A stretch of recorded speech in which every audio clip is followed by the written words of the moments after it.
Salam alaikum Mazoul, bonsoir. Les grosses polémiques qui pleuvent de rue dans le secteur de Madame Benrabret et qui agitent autant la scène politique qu'elles alimentent l'hystérie qui se déchaîne dans les réseaux sociaux ont réussi à occuper un peu tout le monde. Il y a les troupes de côté qui s'y fourvoient de toute leur énergie, de toute leur vigueur, de toute leur hargne, qui veulent en découdre, qui se ruent dans l'arène, couteau entre les dents et haine en bandoulière. Il y a ceux, maîtres du jeu, qui, depuis le confort moelleux de leur sofa, loin du tumulte des foules hurlantes, se rengorgent et s'auto-congratulent. Il y a de quoi être satisfait, en effet. Ils peuvent être fiers de ce qu'ils ont accompli, en effet. Ils n'ont pas seulement réussi un joli coup tordu, mais une série de coups de maître, avec un seul et même personnage, en ombre chinoise, la ministre de l'Éducation en l'occurrence, pour appâter les extrémistes les plus virulents du champ politique algérien. Les ultra-conservateurs les plus irréductibles d'un côté et les éradicateurs les plus intransigeants de l'autre. Et les lancer les uns contre les autres en ce qu'ils croient, les uns et les autres, un combat épique, un combat héroïque pour la bonne cause, chacun la déclinant à sa propre idéologie. Et c'est ainsi que pour les premiers, Madame Benrabret est devenue le diable en personne, l'agent missionné pour assassiner la langue arabe, l'agent du Mossad, de la France et l'ennemi de l'islam. C'est à peine si on ne l'accuse pas d'être derrière le débarquement des troupes françaises sur les côtes algériennes en juillet 1830. Pour les seconds, ceux d'en face, elle est désormais la Kahina, Lalla Fadman Soumer, et tous les héros de la Révolution réunis. Le porte-étendard du combat contre l'islamisme, contre l'intégrisme, les ba'athistes, contre les arabistes, la championne de la Darja, du tamazir, du français. Et c'est ainsi que les marionnettistes, depuis leur sofa moelleux, ont réussi à lancer autant de polémiques dans le ring et à les aviver comme autant de brasiers. Cela avait commencé par la façon presque provocante de Benrabret pour nous montrer qu'elle ne maîtrisait pas, mais alors pas du tout la langue nationale et officielle du pays. Vous imaginez, la ministre de l'Éducation nationale d'un pays qui ne parle pas la langue nationale de ce même pays. Puis, nous avons eu des affaires et d'autres en cascade, les unes après les autres, comme celle des contractuels, puis l'affaire de la grosse fraude au baccalauréat, puis celle de l'introduction de la derja dans les programmes scolaires, puis celle de la francisation des langues scientifiques, puis celle de l'enseignante Sabah, puis celle de la carte d'Israël dans les manuels scolaires, puis celle du référendum sur l'autodétermination en Algérie, puis celle de la répartition ethnique du peuple algérien, où nous découvrons que les Arabes représentent 80% de la population, pendant que les 20% restants seraient un khalit de Chaouia, de Kabyle, de Touareg, de Benimzab, etc.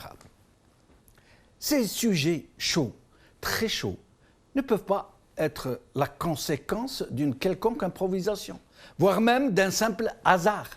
Leur nature même, hautement polémique, leur concentration dans le temps, leur chronologie l'un après l'autre, font qui ne peuvent pas être fortuits.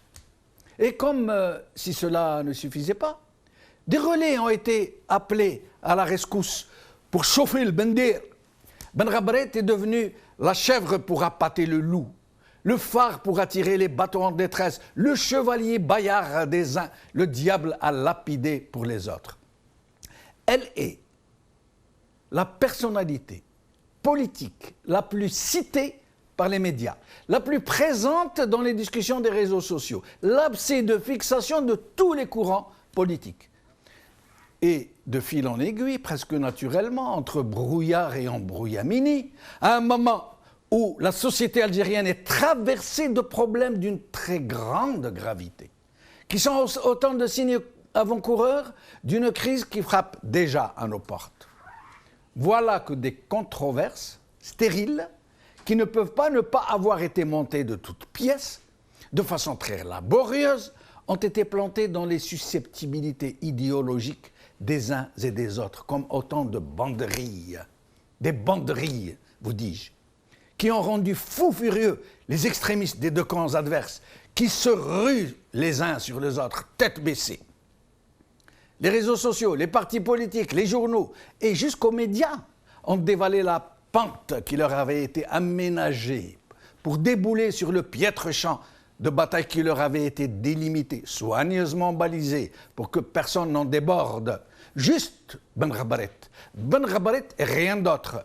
Ben Rabaret qui est devenu le principal enjeu de ceux qui disent représenter la société algérienne tout entière. Et quand les équilibres ont semblé avoir penché plus du côté des ultra-conservateurs que celui des ultra-éradicateurs et des ultra-berbéristes, alors certaines chaînes de télé qui ont montré trop d'enthousiasme pour le premier camp contre le second, alors les marionnettistes ont décidé de mettre du leur pour peser du côté de ceux qui soutiennent Ben Rabaret, pour que les équilibres ne penchent pas trop, de façon trop décisive. La stratégie deviendrait incontrôlable. Alors, Yahya est monté au créneau pour soutenir le soldat Ben Rabaret, puis l'autorité de régulation de l'audiovisuel qui est activée aussi pour nous apprendre que les chaînes de télé qui sont déchaînées contre Ben Rabaret allaient être rappelées à l'ordre. Ils nous ont donné du pain pour nous occuper, puis des jeux, puis ils nous ont gavés de produits importés, puis ils nous ont corrompus pour faire de nous leurs alliés naturels, leurs alliés qu'ils tiennent par le tube digestif.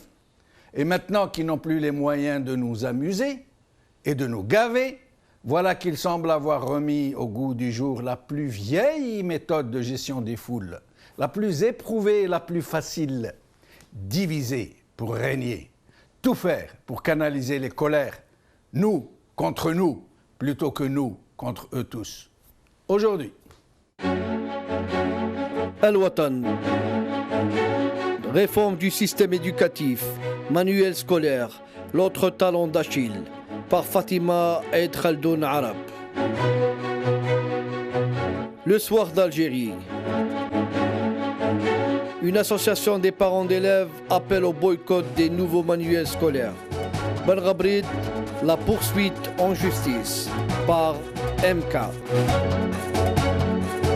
Liberté.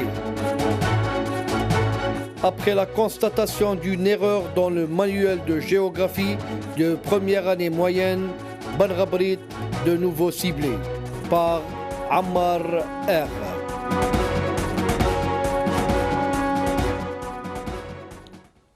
avec nous aujourd'hui, donc pour en parler, Sofiane Maloufi, Yahya Bounouar, Montassar Oubetroun. Sofiane Maloufi, vous avez été cadre à la DGSN, vous avez occupé plusieurs postes dans les domaines de la communication et de la publicité depuis 2011. Vous êtes à la tête de l'agence Media and Servet, agence conseil en marketing et management de la communication. Merci d'avoir accepté notre invitation. Merci à vous et bonsoir à tous. Bonsoir. Alors, Sofiane Maloufi, qu'est-ce que vous pensez de ces polémiques en cascade qui ont toutes un seul personnage au milieu, Madame Ben Rabaret, qui semble agiter tout ce qui peut être agité. Hein. Je ne parle pas du gros de la société algérienne qui est complètement indifférent à tout ce qui tombe sur la scène politique, un désintérêt total pour tout. Mais je parle de tous ces gens qui peuvent donc être mobilisés. D'un côté, généralement, les ultra-conservateurs, les salafistes, et de l'autre côté, les éradicateurs et les berbéristes ultra aussi, qui s'engouffrent à chaque fois dans ces questions qui concernent Ben Rabaret pour se placer en camp opposé et se faire la guerre. Qu'est-ce que vous pensez de tout ça ? Il est clair que je vais m'inspirer de votre introduction pour vous répondre. Il est clair que nous sommes entre les deux camps. Donc, du coup, le débat ne prend pas le sens objectif. Il est clair que de par cette polémique, il y a une action pour avoir de la réaction. Donc l'action, c'est d'avoir eu une erreur qui a comporté le livre de première année moyenne, si je m'abuse. D'autres erreurs qui ont été disséquées à travers et relayées à travers les différentes pages Facebook. Il y a eu de l'intox, il y a eu de l'info aussi. Donc il faut vous le rappeler aussi. Je ne sais pas ce que vous avez eu vent de la seconde polémique qui est entrée au fameux Khalid, dont on s'en est tous inspirés durant cette semaine. Mais encore une fois, il n'est pas inhérent au ministère de l'Éducation, mais c'est plus une édition, c'est un atlas géographique qui a été édité par une maison d'édition. Donc à travers tout ça, on essaie de comprendre cette polémique. Est-ce qu'on doit en faire un leitmotiv pour dire il y en a assez? On doit se réapproprier le débat par rapport au contenu et à la pédagogie future. Qu'est-ce qu'on veut faire de nos enfants? Donc moi, je ne participerai pas de ce débat entre les deux bords parce qu'on est pris en otage entre les deux camps. Entre les éradicateurs que vous nommez comme éradicateurs et ceux qui défendent une certaine culture, une conception de la culture et de l'histoire de l'Algérie, et ceux aussi qui sont gardiens du temple, qui veulent encore une fois mettre l'école entre les mains de l'obscurantisme. Pourquoi l'obscurantisme? Parce qu'il est clair que l'école doit être gérée et régentée, réfléchie indépendamment de cela. Nous en avons souffert depuis 62 à nos jours. Encore une fois, l'école n'a pas généré que des cancres. Heureusement que vous êtes, vous et moi, en train de parler, que ce soit en français ou en arabe, de la manière la plus châtiée, et je n'ai aucun problème par rapport à ça. Et je suis le produit pur et dur et plus simple de l'école algérienne. Donc maintenant, il y avait l'exception de ceux qui ne faisaient pas bonne école, et il y avait aussi une génération qui a quand même qui a permis au pays d'être à l'avant-garde de certains combats et à l'avant-garde de la défense de plein de choses. Donc entre les deux camps, donc on ne se situe pas. Les débats sont très passionnés. Oui, mais Sofiane Maloufi, oui, j'entends bien ce que vous dites, j'y adhère totalement. Seulement, le problème est que, en fait, on n'est pas, ces deux camps dont nous parlons, vous et moi, ne sont pas en train de s'étriper pour de grands thèmes dont vous êtes en train de nous parler, mais autour de la personne de Ben Rabaret. Ben Rabaret qui devient le chevalier impeccable pour les uns et qui devient le diable pour les autres. Vous savez, c'est très facile. D'abord, c'est une femme. Donc c'est très étonnant, donc de par notre culture, on essaye, bon, encore une fois, mes propos, il faut bien les comprendre et les analyser, voir la pertinence de ce que je suis en train de dire. Donc un petit peu cette retenue par rapport à que ce soit une femme. Seconde chose, par rapport à ce qu'elle peut représenter et son niveau intellectuel de ce qu'elle est. Je peux être le premier à elle par rapport à ce qui s'est passé. Et j'avais même publié ça sur Facebook parce que je ne cache pas mes avis. Mais à un certain moment, on essaie de comprendre comment le ministre a pu omettre de nommer des gens d'un niveau qui lui permettent d'être des lanceurs d'alerte. Parce qu'encore une fois, les lanceurs d'alerte, c'est des petits gars qui jouent sur Facebook et qui se nourrissent de tout ça. Donc, de par sa communication qui était une catastrophe, d'ailleurs, on peut jeter l'opprobre un petit peu sur tout le gouvernement. Donc sa communication est toujours à côté de la plaque. On n'use pas des nouvelles technologies, on n'use pas d'un langage direct avec les citoyens. On n'essaie jamais de comprendre ce que le citoyen veut dire. Jamais je n'ai vu un sondage d'opinion essayer de disséquer, de savoir ce que pensent de nous, les citoyens, par rapport à ça. Ça permettrait d'isoler ces deux camps et de pouvoir dire demain, c'est une légitimité populaire. Voilà le peuple ce que veut, voilà ce que je propose. Restez avec nous, Sofiane Maloufi, et j'accueille à présent Yahya Bonouar. Yahya Bonouar, vous avez dirigé la radio Kalima, vous êtes connu pour vous opposer au régime algérien, vous êtes journaliste en France. Yahya Bonouar, merci d'avoir accepté notre invitation. Merci, c'est toujours un plaisir et j'en profite pour saluer et vos invités et les téléspectateurs. Merci. Alors, il y a une question un peu bizarre pour commencer. Pensez-vous que, je la trouve moi-même bizarre, c'est pour ça que je vous le dis, pensez-vous que Ben Rabaret a été nommé pour ses compétences supposées ou pensez-vous qu'elle a été nommée pour sa capacité à la polémique? Ben écoutez, je vais vous répondre en vous disant admirez ce qui se passe, admirez le paysage. On est dans une situation où les plus farouches opposants à Fahamataou Rabin sont les plus fervents soutiens de sa ministre, et de l'autre côté, les plus farouches opposants à la ministre sont les plus fervents soutiens à Fahamataou Rabin, qui a nommé la ministre, lui ou son frère d'ailleurs. On ne sait pas très bien. C'est très vrai, Yahya Bounoua, c'est très vrai. Voilà, aussi bizarre que ça puisse paraître, c'est très vrai, en effet. On est dans une situation schizophrénique où tout le monde se jette dans une bataille, j'imagine Fahamataou et son frère en train avec des éclats de rire, où leurs opposants soutiennent leur ministre et leurs soutiens critiquent leur ministre, mais soutiennent le chef de l'État et son frère. C'est absolument, ça révèle l'état de déliquescence dans lequel est la classe politique, bien sûr, dans son ensemble, sans citer personne, qui ne reflète pas forcément l'état de la société, qui peut être pire d'ailleurs, mais ça révèle un état très grave.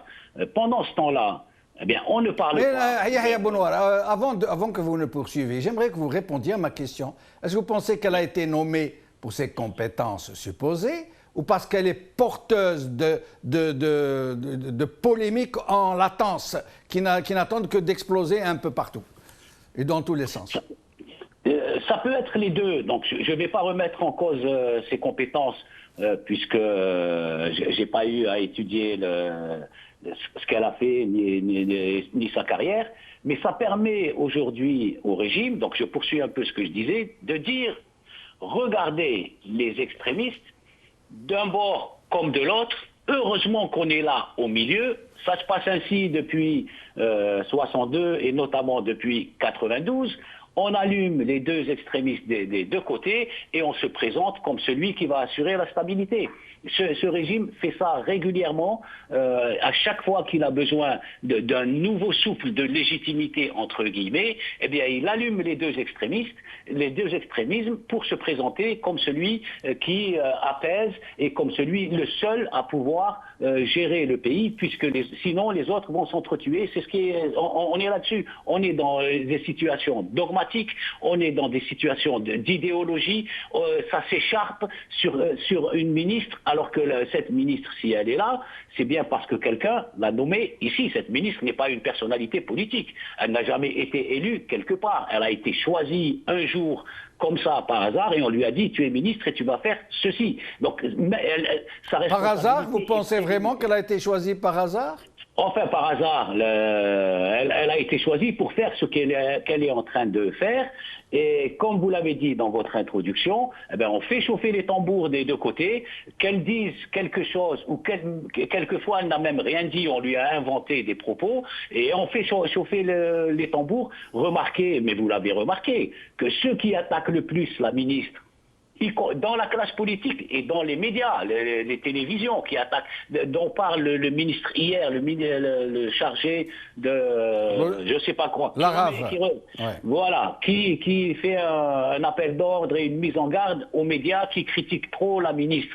Mais tous ces médias sont ceux qui soutiennent Fahamataou, sont ceux qui le soutiennent lui, sont ceux qui soutiennent le gouvernement. Alors expliquez-moi pourquoi ces médias qui les soutiennent, et donc il suffit d'un coup de téléphone pour qu'ils arrêtent. Oui, restez avec nous Yahya Bounoua, on y reviendra. Montassar Oubatron, vous êtes connu pour vous impliquer très fortement dans toutes les questions qui agitent la scène politique. Vous êtes historien, vous êtes journaliste. Merci d'avoir accepté notre invitation à Montassar Oubatron. Et à vous, Ben Chenouf. Alors, j'aimerais vous poser une question un peu aussi curieuse que celle que je viens de poser à Yahya Bounoua. Nous connaissons tous la détermination, j'allais dire l'extrémisme, c'est le moins qu'on puisse dire, des berbéristes extrémistes. Quand il s'agit des questions qu'ils défendent généralement. Or, cette fois-ci, il y a cette histoire de 80% de la population d'origine arabe et 20% de la population qui serait un khalit composé de Chaouia, de Kabyle, de Mzieb, etc. Et là, ils laissent passer. Non, ils ne veulent pas s'occuper d'autre chose. Ils veulent garder leur soutien, même serait-il critique, pour rappeler une certaine formule, à Ben Rabret. Qu'est-ce que vous en pensez? D'abord, je dois soulever qu'il y a beaucoup de mauvaise foi dans ce débat, dans cette guerre, surtout portée sur les réseaux sociaux. La personnalisation du problème, c'est-à-dire c'est inconcevable. Belgrabret ni démon, ni ange. Vous avez posé la question, je crois que Belgrabret a été choisi dans ce gouvernement parce qu'elle est née à Oujda en 52 et on sait que c'est le clan qui l'a nommé et pareil pour les autres. Maintenant, il y a des gens qui veulent nous dire que le régime est bon et Belgrabret, c'est le démon. Ça, je ne pense pas c'est-à-dire que ce pays aura une chance de changement, d'aller vers la démocratie, tant qu'il y a des gens et des extrémistes qui pensent comme ça. Oui, mais Montassar, justement, excusez-moi de vous interrompre. Justement, comme disait Yahya Bonouar, les gens qui d'habitude tirent à boulet rouge sur le clan, avec un C majuscule, pour ces arguments que vous venez de citer, ça veut dire de choisir son entourage de la même région, voire même de la même ville, quasiment de la même famille. Curieusement, là, en matière de Ben Rabret, là, ils n'utilisent pas cet argument. Ils ne le disent jamais, ceux qui la soutiennent. Oui, c'est surtout ceux qui se disent démocrates. Oui, justement. Oui, je parle d'eux. Le régime est mauvais, mais je suis Belgrabret. Je ne sais pas ça rime à quoi. Peut-être c'est une réaction, mais bon, à l'extrémisme, comme dit Lénine, les extrêmes se rejoignent. Mais le gagnant dans toute cette affaire, c'est ce pouvoir, justement, c'est ce système qui, avec une opposition pareille, avec un niveau de réflexion, avec du débat de ce genre, c'est-à-dire la fin de ce régime, c'est pas demain la veille, malheureusement encore. C'est-à-dire ça permet d'occuper justement les gens avec des questions futiles. Je suis en train de voir, il y a un extrait d'un livre de lecture en arabe où quand même c'est quelqu'un qui décrit sa fille qui est décidée et voilà qu'on veut lui donner une interprétation voire pédophile. Nous avons vu dans les manipulations sur moi je suis sur les réseaux sociaux, par exemple la question de Palestine, j'ai vu des photos avec un titre, le Quds Asimat Palestine. Alors il n'existe pas sur le truc, ce n'est qu'une carte. Donc les gens aussi manipulent, ils montent, donc on ne sait pas sur quel pied danser. Je sais que c'est grave, c'est-à-dire ça dénote de la légèreté. Mais les gens, qu'est-ce qu'ils nous disent? Je pense, moi-même, j'ai soulevé il y a 5 ans, les erreurs, surtout dans les livres d'histoire. Ils sont terribles au temps de Belmouzid. Ils sont, je dirais, terribles. Je vais vous dire un exemple pour le livre du terminal. Quand il parle du congrès de la Sommam, il dit que la Sommam, la Kabylie a été choisie parce que c'était une zone calme où il ne faisait rien du tout. Et partout, il y avait la guerre. On nous donne des fausses informations pleines dans un manuel. Mais là, personne n'a réagi. Personne n'a réagi. Ça veut dire que c'est ça justement où le bas blesse, où l'on comprend qu'il se passe quelque chose, qu'il y a des banderies qui sont être plantées dans les idéologies des uns et des autres pour les faire se bouger, quoi. Oui, j'ai un problème pratiquement personnel avec ce ministère. J'ai une nièce qui est une génie à la cale avec 165 autres élèves il y a 3 ans. Ils n'ont pas de preuve qu'ils avaient triché, mais ils ont pris une décision de les sanctionner comme ça. Et en disant que c'est une punition collective. On sait que la punition collective, ça relève du nazisme, la responsabilité collective, ça relève du nazisme, et c'est l'occupation qu'il a faite. On est allé voir la ministre, elle a désigné une commission d'enquête, alors en fin de compte, nos enfants ont été exclus. Et à la cale, comme à la frontière tunisienne, beaucoup d'enfants, ceux qui avaient de l'argent, de ces génies, sont passés en Tunisie. Ils ont passé leur bac, ils sont majeurs de promo, et les autres, voilà, la ministre, malgré ses promesses, et on est allé lister en justice. Dans ce pays, la justice n'est pas là. Comme on a vu Ils n'avaient aucune preuve, mais ils les ont sanctionnés. C'est parti, c'est des enfants, on les a sacrifiés. La personne a branché. Aujourd'hui, on nous ramène cette histoire effectivement, de la carte, la page 60-64, où c'est écrit. Je crois que raisonnablement, ça peut arriver. C'est une image qui a été prise de Google. Bon, personne ne dit que mais on veut.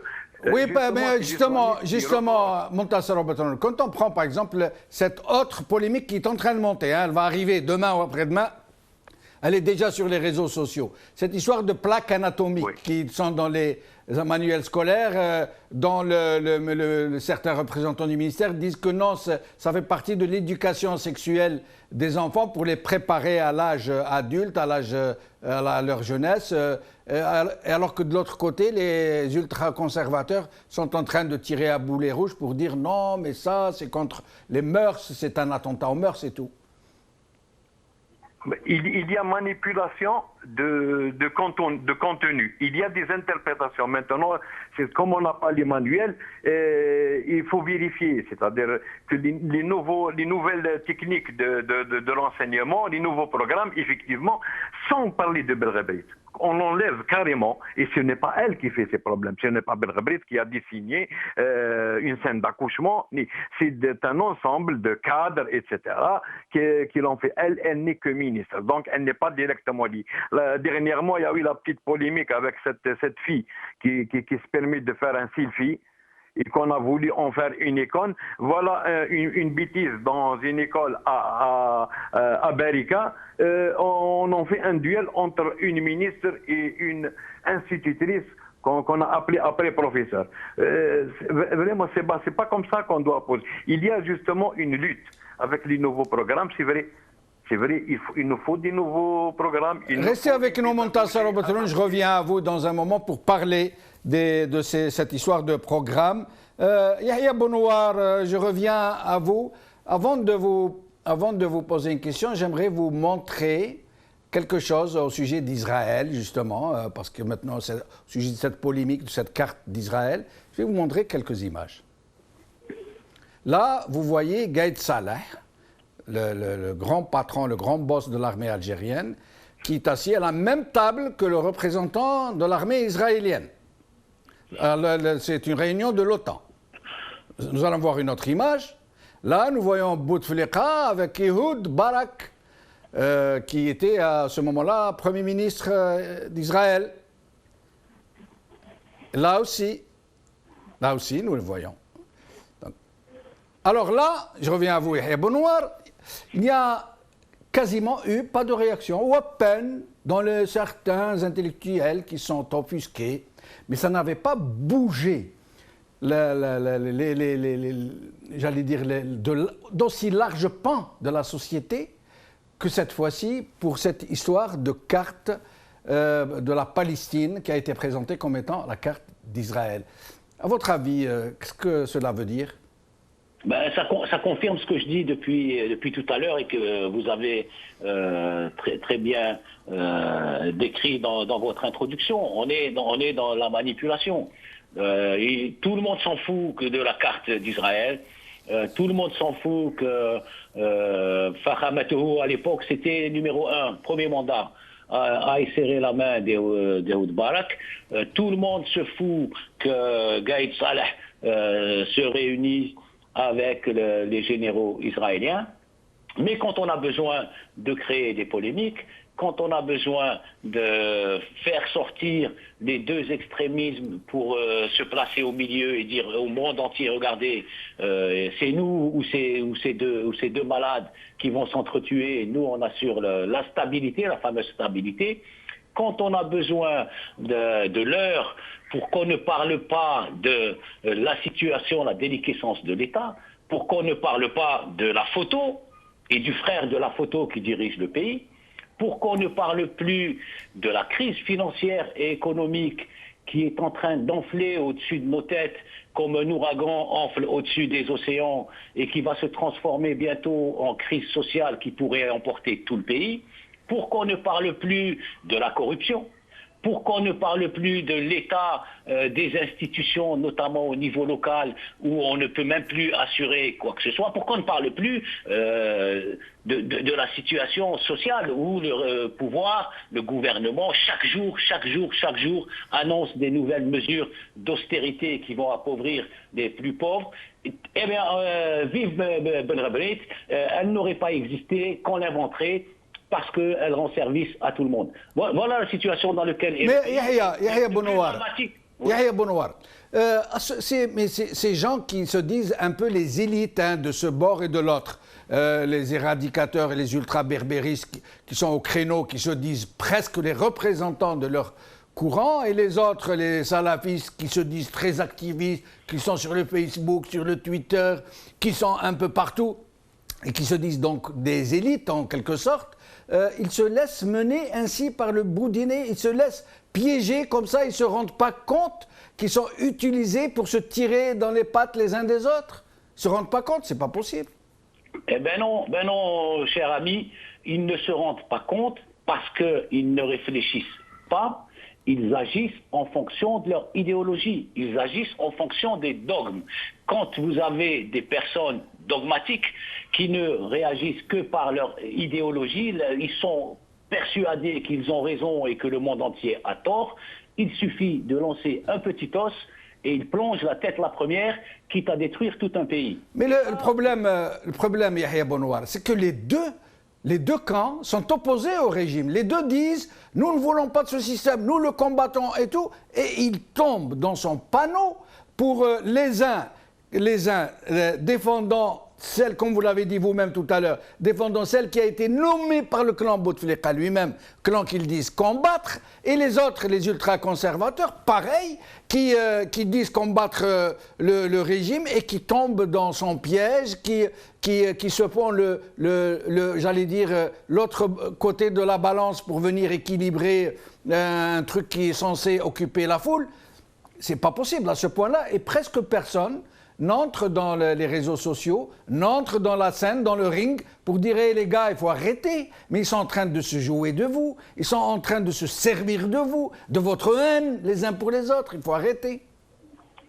Ben, ça explique. Ce que vous venez de résumer, pourquoi un régime aussi corrompu, aussi incompétent, aussi destructeur et des institutions et de la nation, parce qu'il détruit également la société, pourquoi un tel régime tient encore en place? Vous venez de donner en quelques phrases les réponses.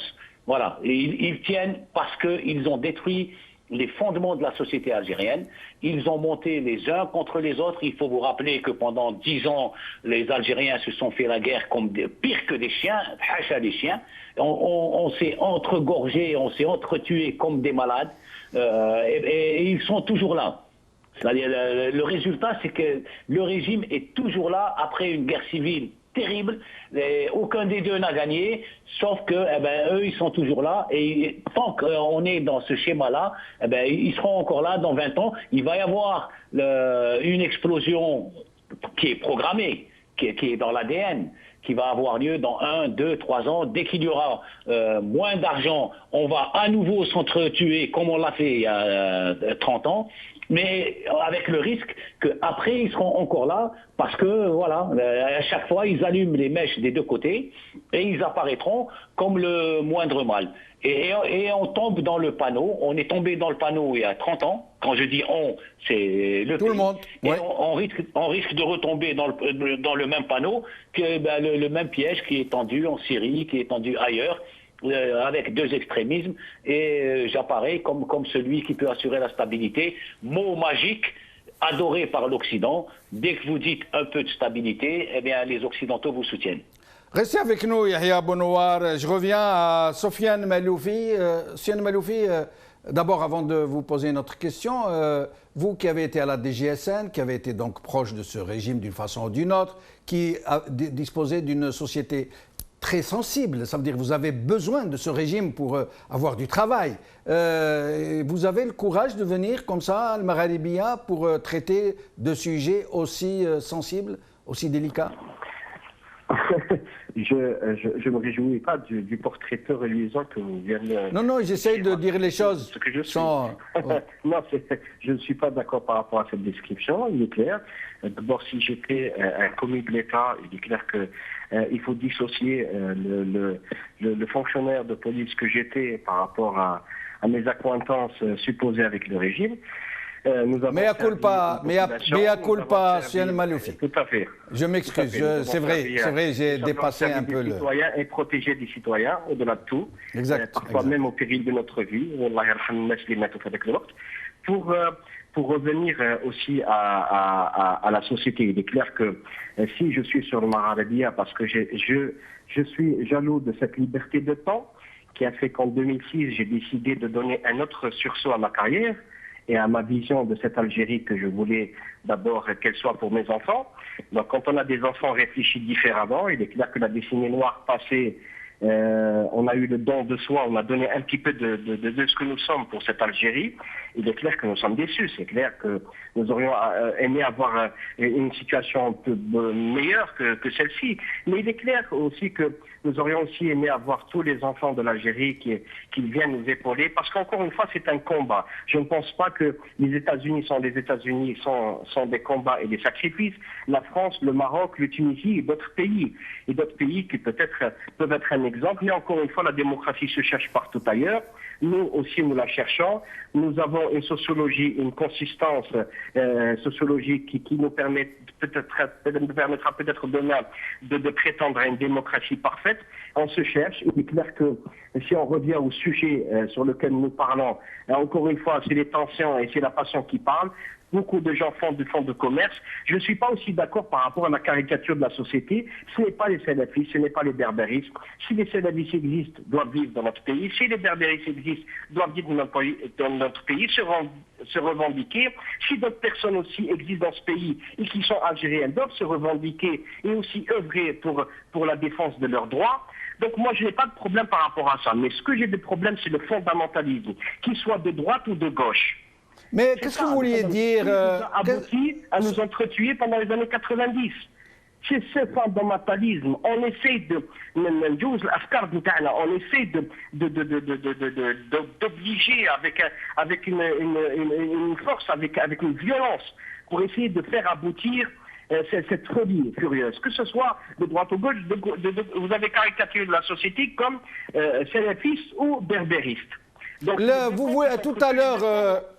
Soufiane Maloufi, tout à l'heure sur votre page Facebook, j'ai été faire un tour, j'ai vu que vous disiez que ça débordait de partout. Qu'est-ce que vous vouliez dire? Qu'est-ce que vous voulez dire? Il est clair que quand on voit une défaillance au niveau de l'action gouvernementale, tant sur la communication, parce que c'est ça où le bas blesse, c'est qu'on ne se sent pas faire appartenir à ce pays.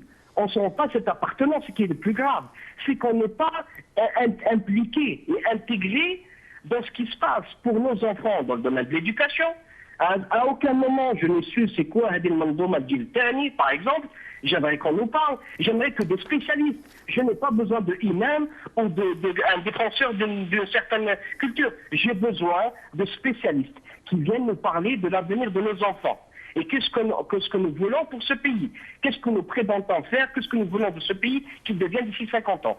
D'autre part, au niveau des ministères de l'action gouvernementale aussi, on pêche par rapport aux défaillances, tant au niveau des textes qui à chaque fois qui se contredisent de mois en mois. On a vu récemment, on parlait de l'interdiction de l'importation des véhicules, on remet ça au goût du jour, alors qu'il y a un processus d'industrialisation de l'économie nationale, donc il y a un effort pour essayer de produire, rendre ce pays productif, producteur d'idées et producteur de biens. Donc là, par rapport à ça, je me dis, ça prend l'eau de partout, parce qu'on ne sait pas sur quel pied danser. On ne connaît pas quelle est la stratégie de ce gouvernement. Est-ce qu'elle est approuvée? Est-ce qu'à un moment, un ministre s'est rendu auprès de ses citoyens, de ses concitoyens, pour savoir ce qu'ils veulent pour leur pays? Je pense que nous ne sommes pas parvenus à un niveau où on ne pourra pas essayer de prétendre ce que nous voulons être d'ici 50 ans. Le gouvernement et tout l'État doit impliquer le peuple. Parce que le peuple demain va se laver les mains. Et le risque, vient citer M. Bounouar et M. Obetron, le risque c'est l'explosion. c'est d'explosion. Et c'est nous qui allons souffrir. Moi, je ne suis pas ravi lorsque je parle d'explosion ou je ne sais pas ce qui peut arriver. Et l'explosion, ce n'est pas l'assèchement des sols, monsieur Béchinov. Ce n'est pas l'assèchement des sols, c'est l'assèchement des cerveaux. Le manque, l'absence d'identité, l'absence de repères, l'absence de culture, l'absence de connaissance de l'histoire. C'est ça qui va faire le plus mal au pays. Restez avec nous, Soufiane Maloufi. Soufiane Oubetron, vous nous parliez de programme tout à l'heure, ce que vient de rappeler Soufiane Oubetron, Montasser Oubetron. Vous étiez en train de nous parler de programme, ce que vient de dire aussi Soufiane Maloufi, de ce programme social. Pourquoi ne pas aller vers un vrai débat, vers une vraie discussion au sein de la société civile, pour essayer d'en finir une fois pour toutes, pour essayer de comprendre, pour essayer de savoir où l'on va et pour y aller tout simplement, mais en toute sérénité. Pourquoi le régime fait-il tout pour rendre le climat le plus toxique possible? Pourquoi faire en sorte que les gens ne puissent pas se parler, ne puissent pas se convaincre les uns les autres? Pourquoi tout ça? Exactement. Le pouvoir, il s'assure qu'il restera tant que la société ne respire pas, ne débat pas. Aujourd'hui, je dirais que l'école a été détruite, surtout à l'époque, si on veut personnaliser, peut-être j'exagère, autant de Bembouzid. Tant d'années, et l'état de notre école, on n'est pas pratiquement les derniers en mathématiques, mais on ne se pose même pas la question pourquoi nos enfants sont-ils très faibles en physique, en mathématiques. Est-ce que c'est une question de pédagogie? Est-ce que question de technique? Est-ce que nos enfants c'est des idiots qui sont nés comme ça? Tout ce débat il n'existe pas et on a un déferlement qui est d'un très bas niveau et d'une très grande violence. Je suis sur Facebook, j'essaie de convaincre, les gens me disent que Qaddour Belghabrit, qui est mort depuis, qui a été le recteur de la mosquée de Paris, était harki. Alors j'explique aux gens que le terme harki est né après 55. Ils ne savent même pas qu'est-ce qu'ils disent. Les gens sont sûrs que Belghabrit Ramahan c'est des juifs. Alors je posais des questions aux gens, est-ce que vous avez prié avec eux sur le mur des lamentations? Et ces signaux qui font basculer justement, et malheureusement, les gens suivent sur Facebook. Heureusement, alhamdoulilah, que le Facebook n'est pas la société réelle, parce que quand on vérifie, mais ça m'inche bien. Oui, mais Montasser Oubetron, vous venez de soulever quelque chose de très important à mon sens. C'est vrai que nous assistons à une dégradation du niveau intellectuel dans les réseaux sociaux qui laisse... Moi, je ne vous cache pas, j'ai fermé ma page Facebook avant-hier parce que je ne pouvais plus. Je ne pouvais plus tolérer une telle décrépitude, une telle dégradation dans la discussion, dans le débat, à un point où quelqu'un m'a dit tout à l'heure, un collègue ici, Al-Magharibia, quand il m'a vu préparer l'émission, il m'a dit « Mais Jamel, excuse-moi, mais tu te trompes totalement. Ces gens-là que tu crédites d'être des stratèges, de fins manipulateurs, tu te trompes. C'est le genre, c'est de l'aile, c'est le genre à la godille, au jour le jour. C'est des gens qui ne prévoient rien, qui sont dans l'incapacité la plus totale. C'est comme eux, comme ceux qui sont en train de les combattre. C'est pour vous dire. Comment vous expliquez cette dégradation quasi totale du niveau intellectuel au sein des gens qui sont en train de s'exprimer? Qu'ils soient manipulateurs ou débiles, ces gens justement à qui profite le crime, ce niveau, il profite à eux. C'est eux qui restent maintenant au pouvoir. Et les gens, justement, comme disaient mes prédécesseurs, ne posent pas les vraies questions aujourd'hui. Aujourd'hui, par exemple, on nous parle de l'importation de véhicules moins de 3 ans. Voilà, on ramène maintenant la ferraille et on appelle ça comme un exploit national. Oui. Restez avec nous, Montasser Oubetron. Nous sommes à égalité de temps d'intervention, donc je vais recommencer un tour de micro. Yahya Bounouar, donc il vous reste environ 2 minutes si vous avez des choses à rajouter. Oui, je vais répondre à votre dernière question. Pourquoi le niveau a tellement baissé? C'est simple. Depuis l'indépendance, et notamment depuis 91, le coup d'État, janvier 92, la société algérienne a été muselée par la police politique. On ne va pas revenir là-dessus, le DRS, les arrestations, les tortures, les disparitions, les meurtres, enfin tout ce qu'il y a. Et ils ont construit une société qui fonctionne sur l'allégeance et jamais sur la compétence. Par définition, quelqu'un de compétent est quelqu'un de libre dans sa tête, qui réfléchit, qui innove. On ne peut pas innover si on n'est pas libre. Or, pendant une génération, un caporal dirigeait un universitaire, un caporal dirigeait un scientifique, où il faisait allégeance, où il était poussé à l'exil, à la prison, à quoi que ce soit. Et donc on s'est retrouvé avec une société où les plus mauvais se sont retrouvés aux commandes du pays, parce qu'ils ont fait allégeance à un caporal ignorant et ignare, et ceux qui avaient un minimum de liberté d'esprit se sont retrouvés soit à fuir, soit à partir, soit en prison. Et donc aujourd'hui, ceux qui dirigent l'Algérie d'aujourd'hui n'ont aucune compétence, ou au minimum aucune liberté de conscience, d'esprit, de réflexion. Ce sont des gens qui ne peuvent pas innover, qui ne peuvent pas réfléchir, parce qu'ils ont fait allégeance à un ignare. Et ces gens-là dirigent tout un pays. Merci, voilà, merci Yahya Bonouar. Votre temps d'intervention est donc terminé. Et je reviens à Sofiane Meloufi. Sofiane, j'aimerais que vous nous expliquiez en moins de 2 minutes, à moins que vous n'ayez un autre commentaire à faire, comment vous expliquez une telle dégradation? Pourquoi les gens qui interviennent au sein de la société civile se trompent à ce point de cible et sont d'un tel niveau? Ça veut dire quand on en arrive à accuser Belgrabri d'avoir un ancêtre juif ou comme vient de le dire Montassar Betroun, que son grand-père était un harki. Comment expliquez-vous cette absence des vraies élites dans les grandes questions sociétales et politiques? Je pense que tout ça est lié à la perte des valeurs de la société. Donc la perte des valeurs aussi est liée à l'ignorance d'une société, ou l'ignorance peut-être programmée de cette société. Encore une fois, il faut retenir que sur 100 élèves qui rentrent au primaire, à la première année primaire, 4 obtiennent le bac. La moyenne nationale de la langue arabe est 9 sur 20. Les sciences humaines ont été abandonnées. L'école fondamentale a participé à l'atomisation de l'école algérienne. J'étais parmi les premières victimes de l'école fondamentale en 1984. Il y avait des bons côtés. Encore une fois, je vous rappelle, M. Béchot, peut-être vous avez une meilleure mémoire que moi, vous êtes mon aîné. Au moyen, je me souviens, ma chère mère enseignait la couture aux jeunes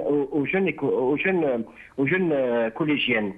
Il y avait la matière couture au niveau du CM. Je confirme. Je confirme. Voilà, ces matières-là. Donc pourquoi nous avons abandonné tout ça pour le leitmotiv d'esprit national, nationaliste, on va réformer l'école française? Est-ce que les programmes sont typiques à un pays? Est-ce que ce n'est pas quelque chose d'universel, les contenus et la pédagogie? Donc la manière de faire aboutir ce contenu aux personnes qui apprennent, aux apprenants. Donc encore une fois, nous confondons pédagogie et contenu. Est-ce que nous sommes à même maintenant, avec l'atomisation des cerveaux de nos jeunes, qui n'ont aucun repère, et surtout qui ne connaissent rien à l'histoire, et surtout le fait que parfois même la critique, l'esprit critique, est refusé dans certaines situations. Nous avons appris notre religion sans la critique. Nous avons appris l'histoire de l'Algérie sans la critique, sans pouvoir la critiquer. Tout ça a fait que maintenant, nous avons été appauvris intellectuellement. Merci, Sofiane Meloufi. Désolé, je suis obligé de vous interrompre. Après le mot de la fin à Montassar Betroun. Montassar Betroun, comment sortir de tout ça? Quoi faire, en fait?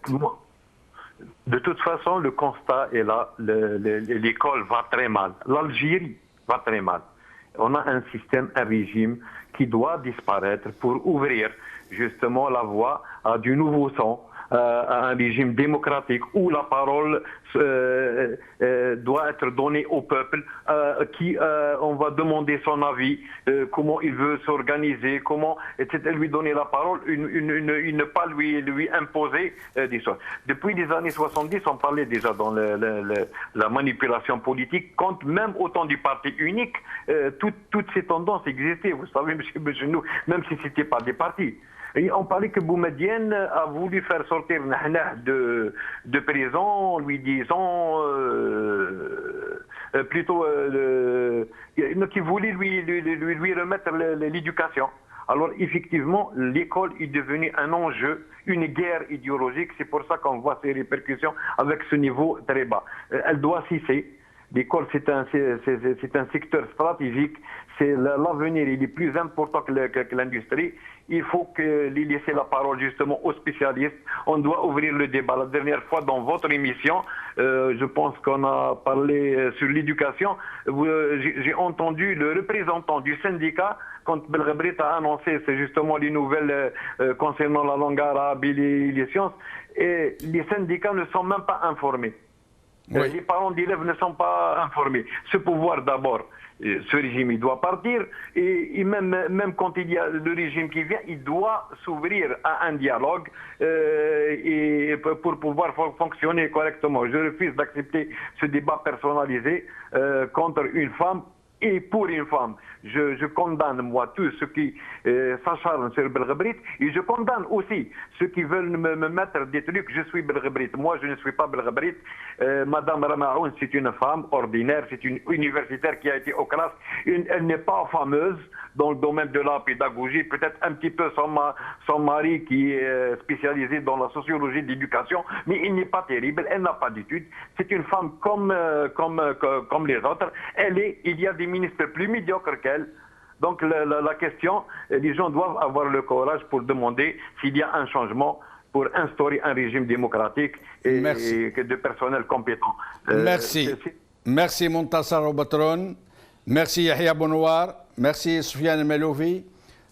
Donc cette émission est terminée. Je vous remercie de l'avoir suivi. Nous espérons seulement que les uns et les autres puissent discuter du problème Benraberet, si tel est que c'est Benraberet qui soit le problème, ou mieux encore qu'ils puissent discuter du problème de l'éducation nationale, qui est un gros problème, là il n'y a aucun doute, et en toute sérénité et sans tomber dans le panneau que leur tend le régime pour les pousser à s'affronter les uns les autres et dans le même temps le laisser tranquille, lui, à ses affaires.